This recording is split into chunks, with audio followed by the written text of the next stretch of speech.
세상에 사람들이 지금 살아가면서 그냥 어쩌면 종교에서 말하는 것처럼 운명이다. 건디 삶의 운명이요. 운명이라는 것을 딱 걸어놓고 그냥 내 팔자예요 하고 사는 사람들. 다시 말하면 그냥 다 포기한 삶이요. 그냥 사는 게 사는 의미도 없고 맛도 없고 아무 감각도 없어. 그냥 포기한 삶. 그냥 사는 거예요. 어쩌면 죽지 못해 사는 삶. 그런 아주 그런 비참하게 사는 사람들이 많아요. 또 어떤 사람 문제가 이제 있으면 그러죠. 뭐 다 문제 있는 건데 뭐 나 문제 속에 사는 거지 뭐. 그냥 뭔가 긍정적인 뭐 생각, 그냥 긍정주의 그렇게 세상 사는 거지 뭐 다 뭐 그렇게 뭐 문제 생각하고 뭐 그렇게 뭐 유별나게 가서 뭐 말씀 듣고 복음 듣고 오직 뭐 그래 안 해도 그냥 살면 되는 거지. 비참한 삶을 사는 사람이 있는가 하면 그냥 그렇게 살아가는 사람들 많아요. 그러면서 이제 추구하는 게 매일 그냥 먹고 그냥 잘 먹고 또 재미나게 놀고 친구들 많고 그냥 즐기며 사는 거지 뭐. 그렇게 살아가요. 근데 문제는 뭐냐? 문제는 분명히 자기가 어떤 큰 위기가 올 때가 있어요. 위기도 오고 또 우리가 나이 먹으면 결국 힘이 없잖아요. 결국 이제 그 나이 후반에 가면 사람이 참 좀 뭔가 영적으로 점점 이게 이제 문제가 생기는 거예요. 노년에 이제 이게 참 어렵게 되는 거예요. 지금까지 살아올 때는 그래도 육신에 힘이 있어 살았지만 이제 노년 되면 그냥 뭐 힘이 없잖아요. 지금 심각한 문제가 노인들이 심각해요. 이건 전 세계 현장이에요. 뭐 일본이나 우리나라는 노인 인구가 많지만 저 심각한 문제거든요. 그래서 살다 죽잖아요. 그럼 뭔가 허무한 거예요. 허전한 거예요.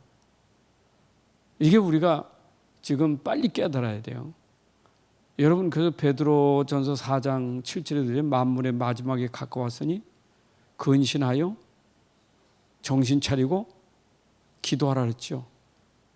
정신 차리고 근신해 깨어 기도하라 그랬어요. 만물의 마지막에 가까웠으니 정신 차리라는 거예요. 여러분 말씀에 정신 차리란 말이에요. 정신 차려 그러잖아요. 우리가 정신 차려야 돼요. 정신 못 차리면 혼미해져요. 고린도후서 11장 3절에도 그런 말이 있는데 하와가 넘어진 게 그 정신 못 차리게 해서 넘어진 거거든요. 그렇잖아요.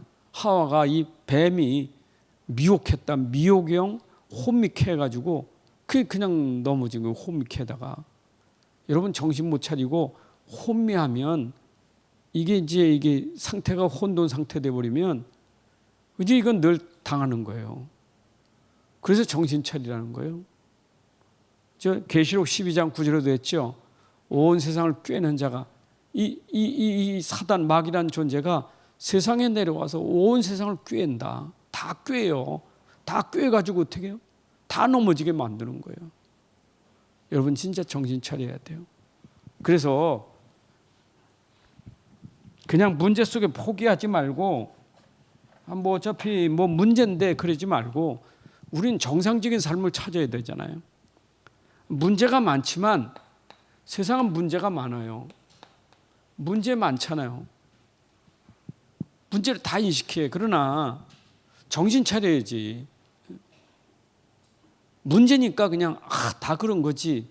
난 어쩔 수 없어. 그게 아니라 문제 속에서 이 속에서 내가 답을 찾고 문제 속에서 내가 진짜 응답과 축복받을 수 있는 승리의 삶을 살아야죠. 문제가 이게 점점 심각하면 위기가 오는 거 아니에요. 위기가. 문제라는 것은 점점 커지면 위기가 오는 거예요. 개인도요. 문제가 점점 커지면 위기가 오는 거예요. 위기가. 그 위기는 뭡니까? 이제 아주 포기되고 완전히 인생 그냥 절망 상태에서 비참해지는 그런 상황 온다니까요. 위기가 와요. 개인 위기만 오는 게 아니잖아요. 내 문제로 인해서 가정의 위기도 오잖아요. 여러분 산업의 위기가 오고 다 위기가 옵니다. 위기. 이게 위기 오면 큰일이요. 여러분 위기를 좀 쉽게 얘기할까요? 여러분 전쟁이 지금 터졌다고 생각해 보세요. 전쟁이 터서 막 포를 쏘고 있는 상황이면 어떻게 되겠어요? 얼마나 무섭고 불안합니까?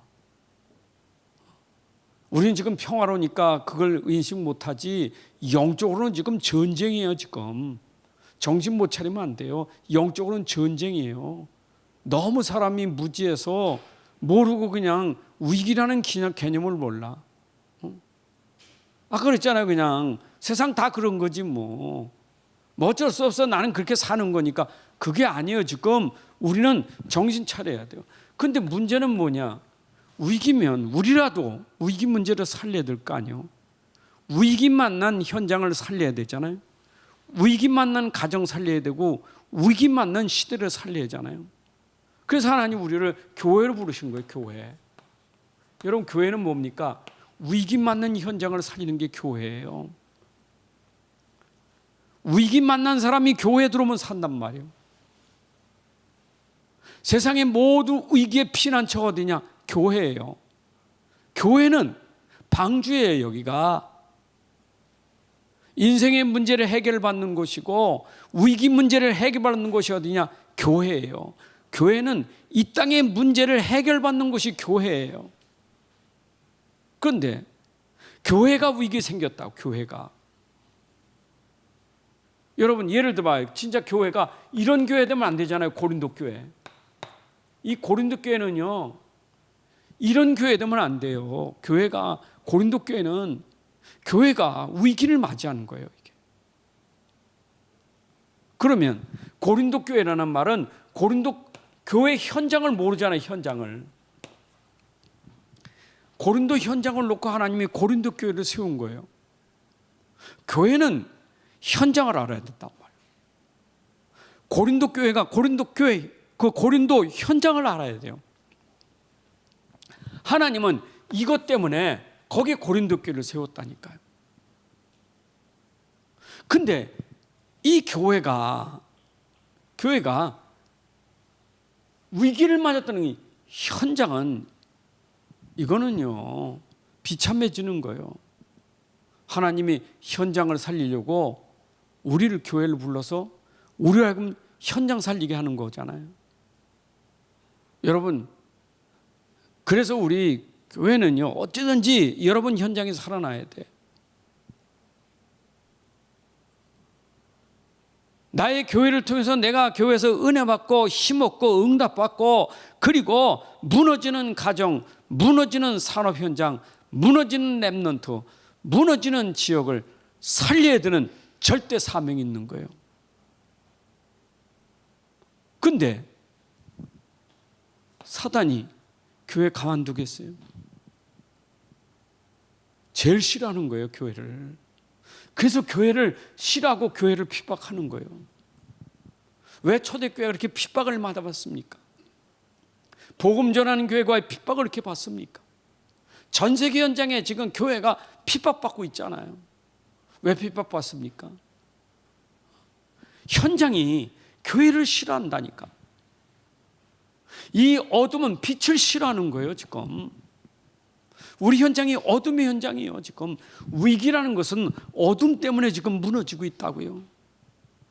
여러분 가정이 어둠이라면 거기 빛이 비춰줘야 되는 거라고요.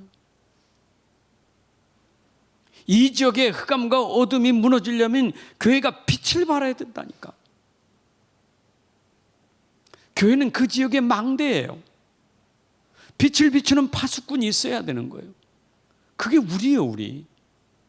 그게 우리의 사명이요. 자, 그러면 교회 모델을 보자고요. 어떤 교회가 돼야 되니까 모델은? 여러분 참교회. 그 모델 교회가 바로 초대교회예요. 그게 마가다락방 교회예요. 이 초대교회입니다. 교회 모델이요. 이런 교회가 돼야 된다는 거예요. 오늘 우리는 어떤 교회가 되느냐? 초대교회 같은 교회, 마가다락바 같은 교회가 돼야 돼요. 그럼 그 교회가 가지고 있는 힘이 뭐냐고요? 어떤 힘이 있었습니까? 초대교회. 초대교회 힘이 있었기 때문에 현장을 살린 거예요. 힘이 있으니까. 그러나 초대교회가 핍박 많이 받았습니다. 핍박받지만 초대교회는 핍박에 무너지지 않았어요. 핍박에 무너진 교회가 아니에요. 핍박을 이긴 교회예요. 유대 종교가 핍박했지만 유대 종교는 무너졌어요. 초대교회 같은 힘이 있어야 돼. 무슨 힘입니까? 그 힘을 하나님이 주신 거예요. 그 하나님이 주셨는데 그 초대교회가 부활하신 주님을 통해서 메시지 받았어요. 현장 가기 전에 40일 동안 메시지 줬어요. 미션을 줬어요. 그 미션이 뭐냐? 부활하신 그리스도가 너희들이 몇 날이 못 되면 어떻게 돼요? 하나님 나라가, 그리고 성령 충만 받아서 땅 끝까지 증인될 것이다. 이게 초대교회가 받은 미션이었어요. 네가 그리스도 붙잡아. 그럼 하나님 나라가 임할 거예요. 하나님 나라가 임하면 하나님이 역사하는 거예요. 그러면 땅 끝까지 증인될 거예요. 이게 초대교회가 붙잡은 미션이에요. 여러분, 우리 교회 모델이 뭐해야 되느냐? 초대교회처럼 우리가 이 미션을 붙잡아야 돼. 그리스도, 하나님 나라, 성령 충만. 어쩌면 이게 근본이에요. 교회의 기본이고 근본이에요. 여러분 한 사람 한 사람이 이거 붙잡아야 돼요. 교회라는 시스템 안에 모든 성도들이 이걸 붙잡아야 돼요. 그래서 마가다락 120명이 모였지만 120명이 전부 뭘 붙잡았느냐? 이걸 붙잡은 거예요. 뭐 했습니까? 그들이 이거 붙잡고 기도해야 되니까, 기다리라니까 기도하는 거예요. 사도행 1장 14절에 그들이 모여서 간절히 하나님 앞에 기도했다니까. 우리는 현장 가기 전에 현장을 살리는 메시지 붙잡고 기도해야 돼요. 어쩌면 이게 강단이요, 예수님 부활하시기 전에, 승천하시기 전에 마지막으로 주신 강단이요, 감람산 강단이요. 그 강단의 말씀 붙잡고 그들은 기도했단 말이에요. 기도했더니 어떻게 됐습니까? 여러분, 기도하니까 초대교회 능력이 나타났습니다. 그 능력이 사도행전 2장 1절부터 47절의 능력이 나타난 거예요. 이런 힘으로 돼야 돼. 초대교회가 응답받았던 능력이. 오늘 우리는 진짜 이 시대의 강단이요, 강단의 키가 이거예요. 어쩐지 복음이 전달되고 복음이 들어가서 여러분 속에 하나님 나라가 임하고 여러분들에게 성령 충만한 일이 일어나는 것이 강단 말씀이에요. 그 말씀을 내가 붙잡고 기도한다면 반드시 이런 능력이 나타나는 거예요. 여러분들에게 성령 충만한 힘을 얻어야 돼요. 성령 충만 힘을 얻어야 돼요. 문제는 있지만 문제를 이길 수 있는 힘이 뭐냐? 성령 충만이에요. 성령 충만. 이게 메시지인데 참 이런 간절함이 있어야 되고 이런 소원이 있어야 되고 이런 마음이 담겨져야 되는데 이런 마음이 안 생긴다면 이거는 진짜 귀가 있어서 듣지 못하는 사람이에요. 여러분들의 간절한 마음이 있어야 돼요. 하나님 내게 성령 충만 주옵소서. 성령 충만 주옵소서. 내게 힘을 주옵소서. 간절한 기도를 했다니까. 성령 충만 달라고. 여러분들 강단 말씀 붙잡고 성령 충만 놓고 기도해야 돼. 하나님 이 말씀이 내게 충만을 주옵소서. 간절히 기도해야 돼요. 왜냐? 여러분 여기에는 힘이 없으면 절대 살 수 없어요. 심각해요 지금요. 우울증 환자 점점 심해집니다. 점점 많아지고 있습니다. 우울증 환자가. 정신병자 점점 많아집니다. 우리나라가 선진국이라면 행복지수가 지금 얼마나 떨어지려 합니까? 행복하지 않다는 거예요 지금. 심각한 문제예요 지금. 이번에 중학생이 말이요, 국회의원 벽돌로 머리를 때려가지고 말이요, 사건 터지니까 그래서 그 10대들을 조사를 해보니까 10대들이 지금 이 정신병 문제, 정신 문제가 어마어마하게 많다는 거 지금 10대, 20대가. 여러분 심각합니다. 총체적인 문제예요. 우리는 이 세상에 영향을 주는 교회가 돼야 돼.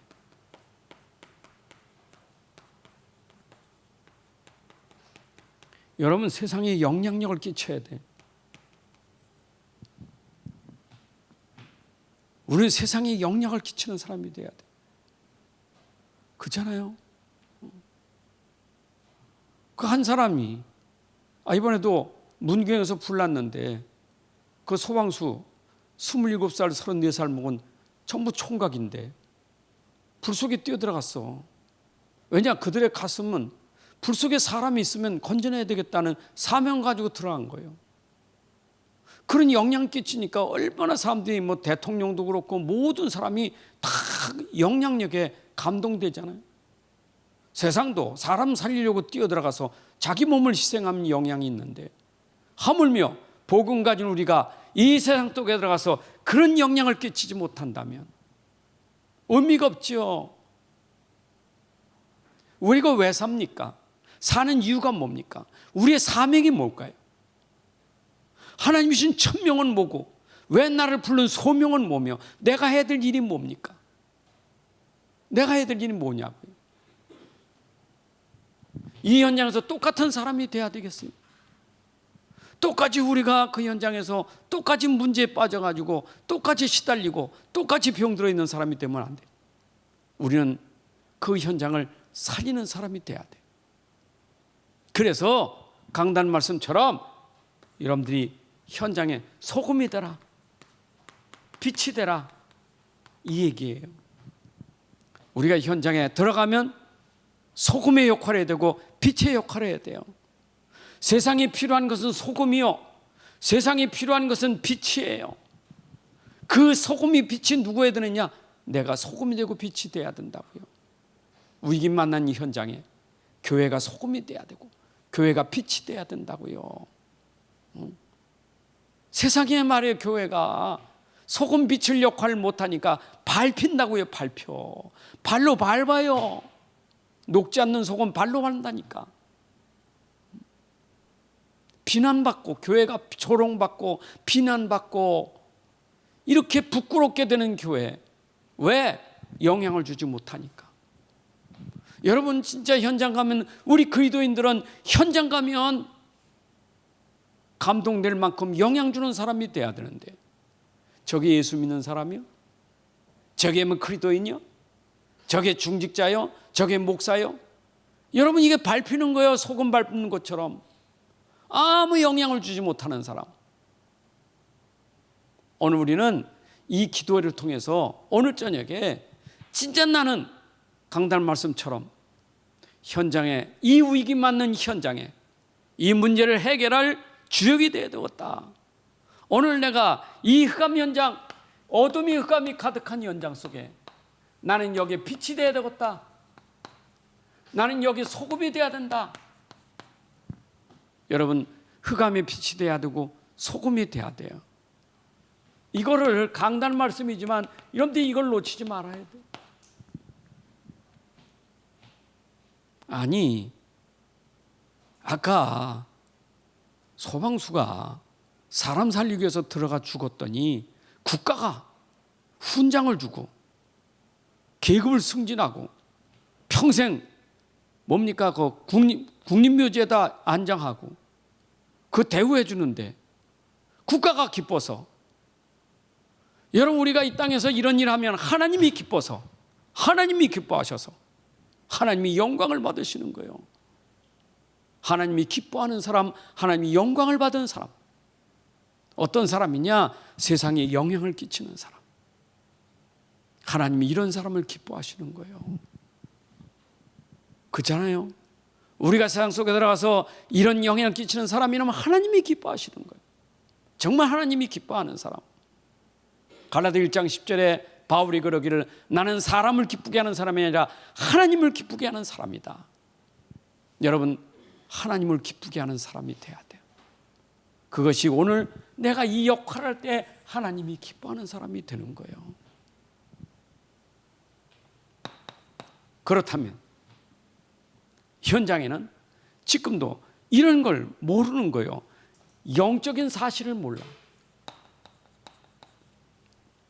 여러분, 지금도 현장은 다 아는데 영적인 건 몰라. 영적인 거 눈에 안 보이니까. 사실이란 말은 있다는 얘기예요. 사실, 실제라는 게 사실이에요. 영적인 건 실제예요. 실제. 가상이 아니란 말이에요. 근데 현장은 다 있는데 이것만 몰라. 이것만. 영적인 건 몰라. 그러니까 영적인 모르니까 현장은 뭐예요? 이게 흑암이 장악할 수밖에 없는 거예요. 영적인 건 모르면. 여러분이 흑암이 어둠이 이 사단이 말이요, 세상을 장악하는 게 뭐예요? 이거 알아야지. 이걸 알아야지. 고린도 교회가 지금 그 현장에 이 흑암 문화를 모르고 있는 거예요. 흑암 문화 모르고 거기서 말이요, 먹었다, 오늘 기도처처럼 말이요, 음식을 먹었다 안 먹었다, 고기를 먹어야 되냐 안 먹느냐, 우상제물만 가지고 싸우지. 우상제물보다 더 중요한 것은 그 현장에 흑암을 꺾는 중요한 일이지. 먹는 게 안 먹는 게 중요합니까? 오늘도 우리 신앙생활하면서 먹느냐 안 먹느냐 율법적인 율법 싸움만 하지 복음은 놓쳐버려요. 여러분, 우리가 지금 그런 율법 논쟁하는 시대가 아닙니다. 율법을 초월하는 게 복음이에요. 논쟁을 끝내는 게 복음이에요. 우리가 복음을 모르면 흑암에게 쏘가서 계속 여기서 다툼과 분쟁이 일어날 수밖에 없는 거예요. 이게 다툼이요, 분쟁. 결국 분쟁이 이게 사단은 분쟁을 조장하잖아요.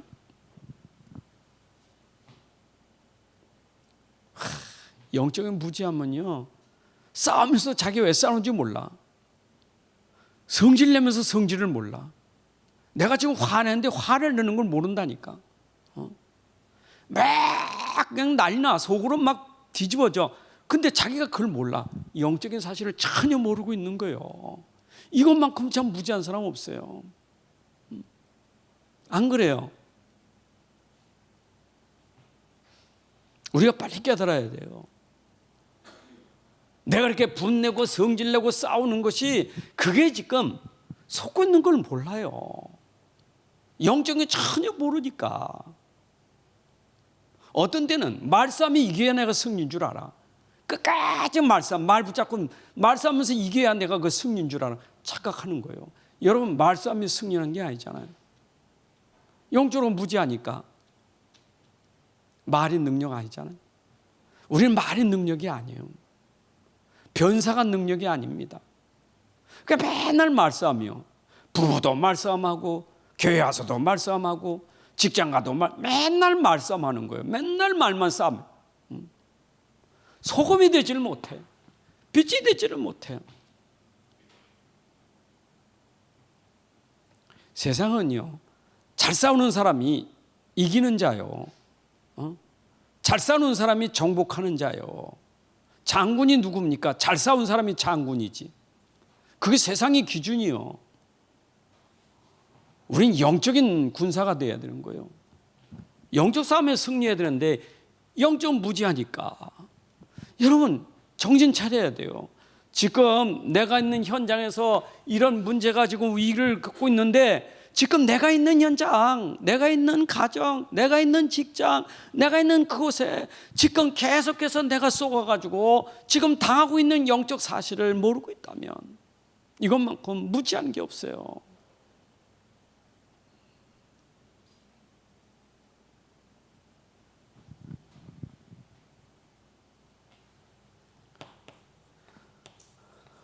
복음 아니면 다 안 돼. 복음 아닌 거, 그건 다 틀린 거예요. 여러분, 틀린 것 가지고 속으면 안 돼요. 자꾸 우리 틀린 것 가지고 해. 복음 아니면 다 틀린 거예요. 맞는 거 아니야. 진짜 복음이냐? 정말 그게 그리스도냐? 이거 아니면 다 틀린 거예요. 여러분 아무리 말 잘해도 그게 그리스도예요? 라고 질문해야 돼. 그리스도가 아니면 말 잘하는 것도 능력 없어요. 유대 종교가 능력이 있습니까? 복음 아니면 그 종교 대단해도 능력 없는 거예요. 그거 틀린 거거든요. 틀린 거. 고린도서 11장 4절에 바울이 그랬어요. 내가 다른 예수를 전했냐? 내가 다른 영을 전했냐? 내가 다른 복음을 전했냐? 갈라디아 1장 6절 9절에 보니까 다른 복음은 이거는 전하면 저주를 받아. 다른 거 없어. 여러분, 우리는 복음만이 능력이에요. 그래서 우리는 이 문제 해결은 복음밖에 없어요. 성경 우리에게 복음을 답변해. 초대교회가 붙잡은 게 복음이라니까. 오직 복음 붙잡은 거예요.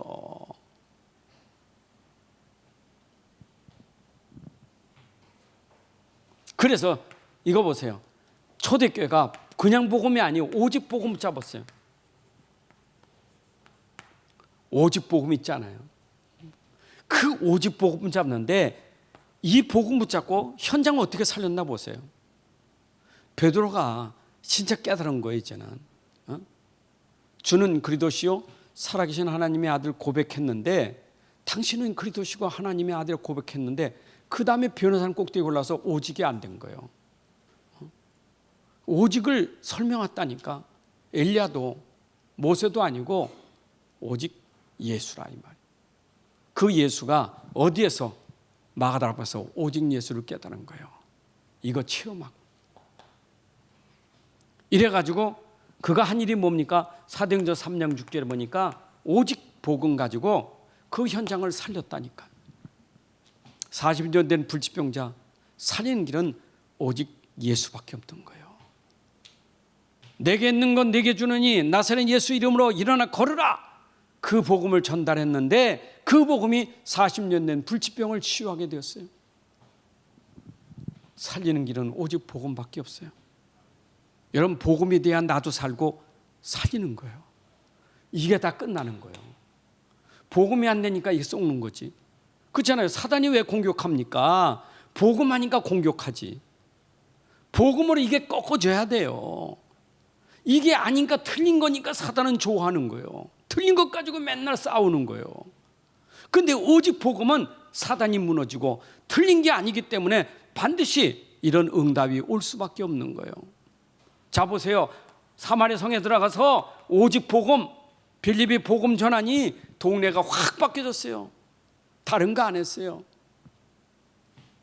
오직 복음만 전파했어요. 그리스도만 전파했어요. 그랬더니 그 성이 바뀌어졌어요. 여러분 초대교회가 복음만 전하는데 현장이 바뀌어졌어요. 이거 증거 아닙니까? 영적 사실은 실제 이게요. 그냥 가상이 아니에요. 실제지. 우리는 자꾸 실제를 놓쳐버리고 자꾸 껍데기에 그 그림자에 우리가 속아. 여러분 그림자가 아니라 실제를 봐야 돼요. 실제가 오면 그림자는 필요 없어요. 그림자를 보고 삽니까? 실제를 보고 삽니까? 그림자를 봐도 실제를 찾아야지. 구약은 그림자요. 그 실제는 뭐냐? 바로 그리스도가 실제 이거요. 복음이 실제예요. 우리가 복음을 놓치면 안 돼요. 어디 갔는지 내가 실제 사실 복음 붙잡아야 되는 거예요. 복음 놓치면 안 돼. 복음 놓치면 결국은 무너져요. 얼만큼 이 복음은 능력이 있어요. 여러분 복음에 능력 있잖아요. 왜냐? 복음은 그 현장의 해답이에요. 복음이 답이에요. 무슨 답입니까? 인생의 근본의 답이에요. 복음은 근본의 답이에요. 어떤 문제든지 그 문제는 근본부터 생기는데 그 근본 문제를 해결하는 답이 뭐냐? 복음이에요. 인생의 근본 문제가 창세기 3장 문제잖아요. 하나님 떠난 문제죠. 사단과 흑암이 묶여있는 문제죠. 그거의 답은 창세기 3장 15절에 복음밖에 없어요. 그 복음의 능력은 사단의 머리를 깰 수 있는 거예요. 이게 근본이에요. 여러분 우리가 지금 이 근본을 싸워야지. 근본. 이게 근본. 이거 현장에 지금 근본이 문제거든요. 이 근본을 해결하는 것은 그리스도밖에 없어요. 해답입니다. 그리고 이 근본은 뭐냐? 치유하는 능력이 있어요. 여러분, 인생의 모든 걸 치유할 수 있는 이 병든 거, 이 병을 치유하는 길은 오직 복음밖에 없어요.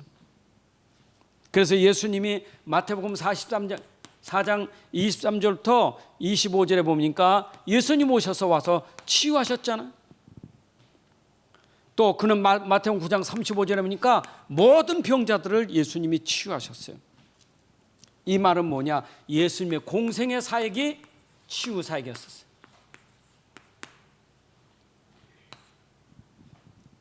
예수님 3년 동안 모든 병자들, 영적인 질병, 정신병, 마음의 병, 육신의 질병, 모든 병을 치유하신 것이 그리스도가 하셨어요. 공생의 사역. 이거 증거 아닙니까? 증거. 우리가 증거를 붙잡아야지. 아, 예수님 진짜 붙잡으면 치유되는구나. 영적 문제가 치유되는구나. 저 마음의 병이 치유되고 귀신 들린 게 치유되는구나. 그리스도만 붙잡으면. 여러분들 그리스도 붙잡아야 치유가 되는 거예요. 아멘. 그리스도 붙잡아야 돼요. 그리고 이것은 삶에서 복음이 돼야 돼요. 여러분 삶 속에 복음이 돼야지. 복음은요, 머리의 복음이 아니요, 삶의 복음이지. 그 여러분의 삶의 모든 기준을 복음에 둬야 돼. 내 삶의 기준, 삶의 기준이 뭐냐? 이런 복음을 해서 살아야 돼요. 나는 사는 이유가 복음 때문에 사는 거예요. 내 사는 이유는 복음 때문에, 나는 복음 때문에 사는 거예요. 기준이 돼야 돼. 로마서 14장 8절에 보니까 내가 사는 것은 오직 그리스도를 위하여, 살든지 죽든지 나는 내 몸에 오직 그리스도를 위하여, 사나 죽으나 나는 주의 것이로다. 여러분, 내 모든 삶과 죽음의 기준이 뭐냐? 복음이 돼야 돼. 내가 죽어도 복음 때문에 죽고 살아도 복음 때문에 살고. 아멘. 삶의 기준이 그게 돼야 돼요. 복음은 내 삶이 돼야 돼. 그래서 이 삶이 되게 하려니까 나에게 어떤 일이 일어나야 되느냐? 복음은 여러분 속에 들어가서 각인 뿌리 체질을 떼야만 삶이 되는 거예요. 내 안에 들어간 복음이 완전 체질화될 수 있도록 만들어야 돼요. 그래야 내 삶이 복음이 되는 거예요. 그러니까 한 번 들은 복음 가지고 각인된 걸로 끝나는 게 아니고, 각인된 복음이 내 안에 깊이 뿌리 내려야 돼요. 오직 복음 뿌리 내려야 돼. 그래서 오직 복음 뿌리 내린 게 내 삶 속에 나오는 거예요. 열매로. 삶이 복음 돼야 돼요. 평생에 듣던 말씀을 또 들어야 돼요.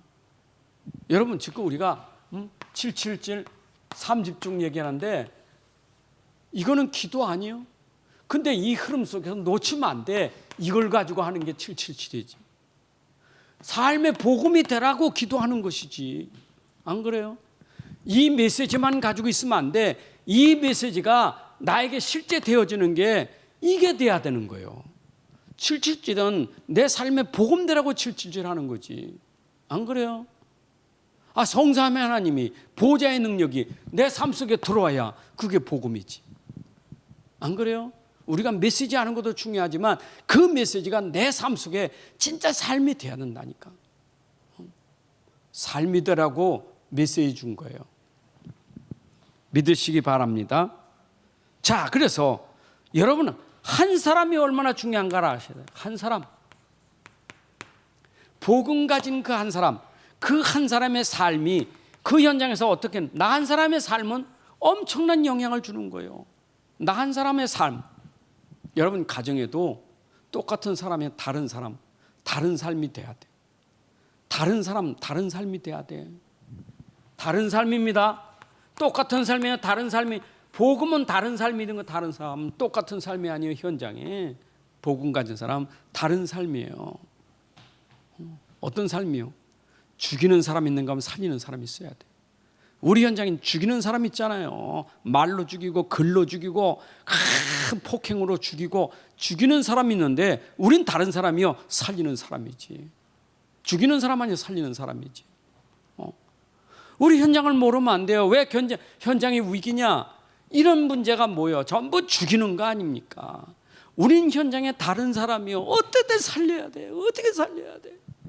무너지는 사람 살려야 되고, 병든 사람 살려야 되고, 힘든 사람 살려야 되고, 어떻게 하면 살릴까? 이 살리는 것 때문에 내가 하나님 앞에 집중 기도하는 거예요. 낮이나 밤이나 하나님 어떻게 하면 살립니까? 일어나서 기도하고, 낮에도 기도하고, 밤에도 기도하고, 어떻게 하면 살립니까? 이게 기도지. 안 그래요? 이게 복음적인 삶이에요. 이게 삶 집중이에요. 살리라고, 답주라고, 치유하고 살리라고 복음 준 거 아니겠어요?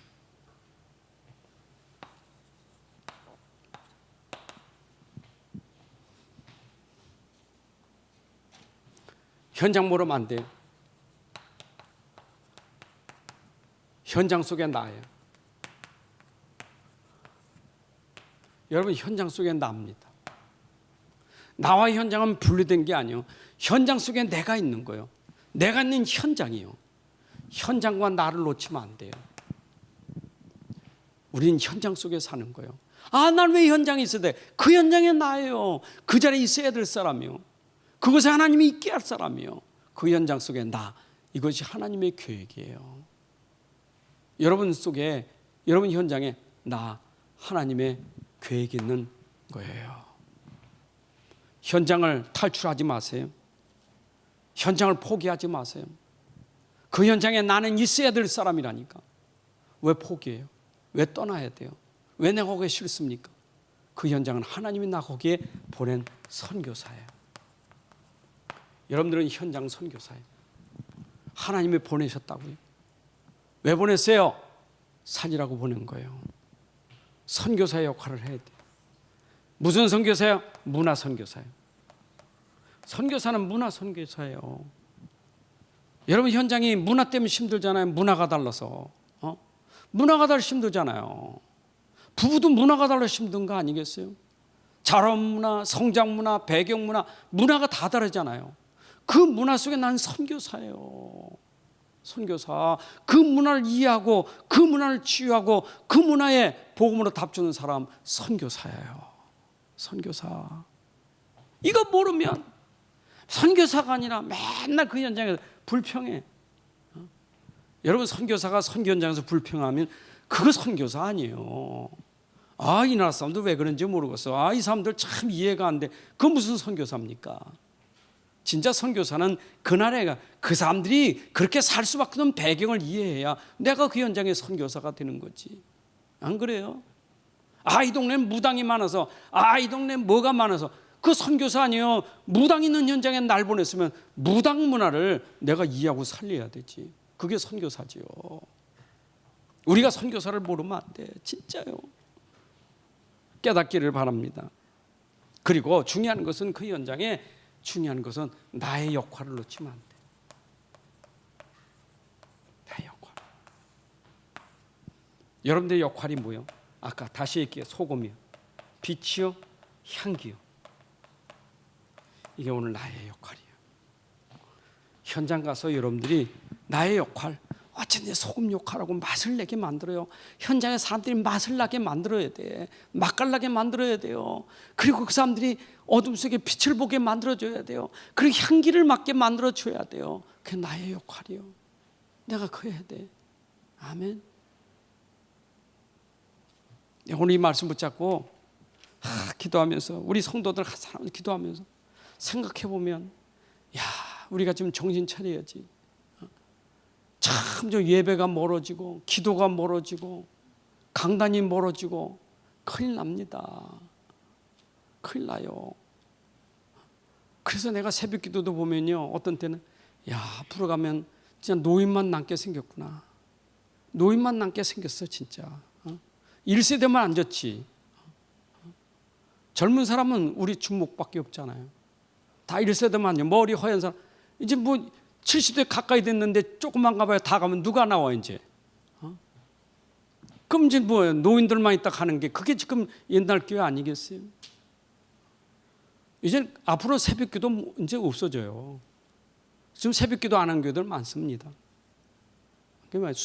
금요일 날에 없어졌어요. 금요일 예배 안에는 수요 예배 안 드리는 교회 많습니다. 안 합니다.